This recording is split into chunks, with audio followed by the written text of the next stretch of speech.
Howdy folks, the Kaiju Cowboy here with another Kaiju movie review. This time we're going over Toho's classic, the 1954 Gojira.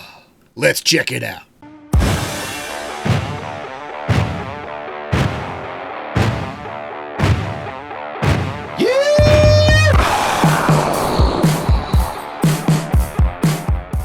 Gojira, the daddy of the modern-day kaiju movie, or as we know him, Godzilla. The film hit theaters in Japan in October 1954, and it shocked audiences from the get-go. Nuclear bomb testing in the islands of the Pacific awakened an ancient monster from the depths of the earth who rises from the ocean and terrorizes local islands and then the mainland of Japan, setting its ultimate goal on the city of Tokyo. Directed by Ishirō, the film features groundbreaking suitmation special effects to bring the giant monster Godzilla to life. The film stars Akira Takarada as Hideto, who's trying to solve the mystery of why this giant monster is rising from the depths, with the help of Momoko Kōchi as Emiko, his love interest. Her father, Dr. Yamane, played by Takashi Shimura, is the leading scientist charged with helping the Japanese government try to figure out what to do with this giant monster terrorizing their country. Akihiko Hirata plays Dr. Serizawa, the duo's longtime friend and scientist who has invented a contraption that might just be able to stop the giant monster from destroying all of Japan and perhaps the world.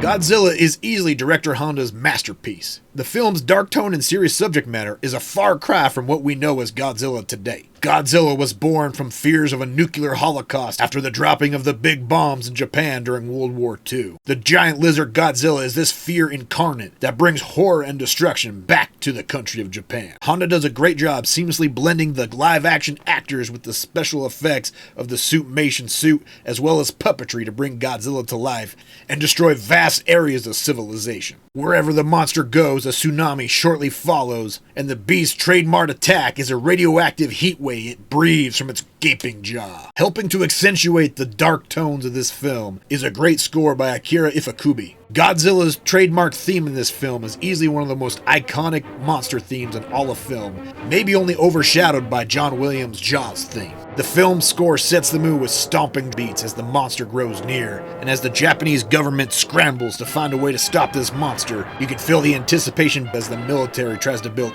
anything they can think of to stop the monster from destroying the whole country. One of my favorite aspects of this film, outside all the giant monster action, is the human element of the story. There's three main subplots outside the monster's destruction, and they're all thought-provoking and engaging. Dr. Yamane just wants to study this animal and discover why it finally resurfaced today. Is it truly the only animal of its species? Hideto and Emiko are trying to avoid the destruction of the monster while also hiding their love for each other, as Emiko was promised to Dr. Serizawa, her lifelong friend. While Dr. Serizawa deals with this drama of this love triangle, he's also in the middle of creating a new invention that could possibly end Godzilla's reign of terror. His only concern is this invention could be a worse destructive weapon than the monster itself, and he doesn't want it to fall into the wrong hands. These three plot lines interweave throughout the film. As the monster destroys block after block, the humans have to come to terms with what the right course of action is. Now on to the part we all love about giant monster movies. The giant monster action! While there's no giant monster fights in this film because it's a solo movie, that doesn't mean there's not a lot of giant monster destruction eye candy for us to enjoy. The blend of puppetry and suitmation brings Godzilla to life, and there's a lot of great scenes of his destruction as he stomps around mainland Japan.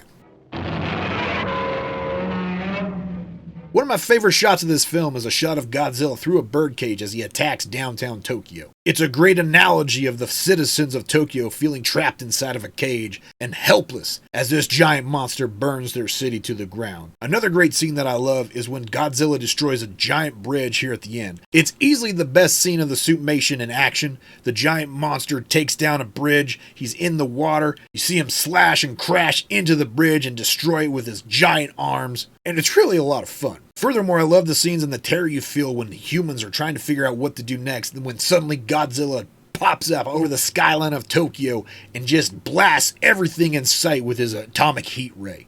You gotta love the giant monster destruction in this movie. While this film is not as lighthearted as the rest of the Showa series would turn out to be, it told the world that Godzilla was not something you wanted to mess with. And it's easy to see why this monster captured the heart and imaginations of the whole world, and had the staying power to create franchise installment after franchise installment. Now when it comes to grading kaiju movies here at the Kaiju Cowboy Ranch, there's one way we score them, and that's how many bullets they shoot out of our 6-shooter.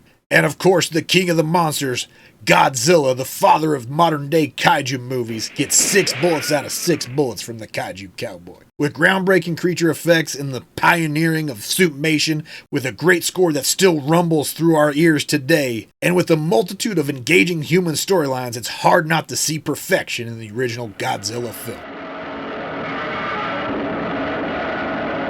That does it for this kaiju movie review from the Kaiju Cowboy. Don't forget to like and subscribe if you want more kaiju action from the Kaiju Cowboy. And leave a comment below. What's your favorite scene in the original 1954 Godzilla? And how does it stack up on your kaiju movie scorecard? Let me know below in the comments. And if you really like this review, share it with your buddies who like kaiju monster action. And don't forget to hit that like button. Until next time, remember folks, don't drink downstream from the herd.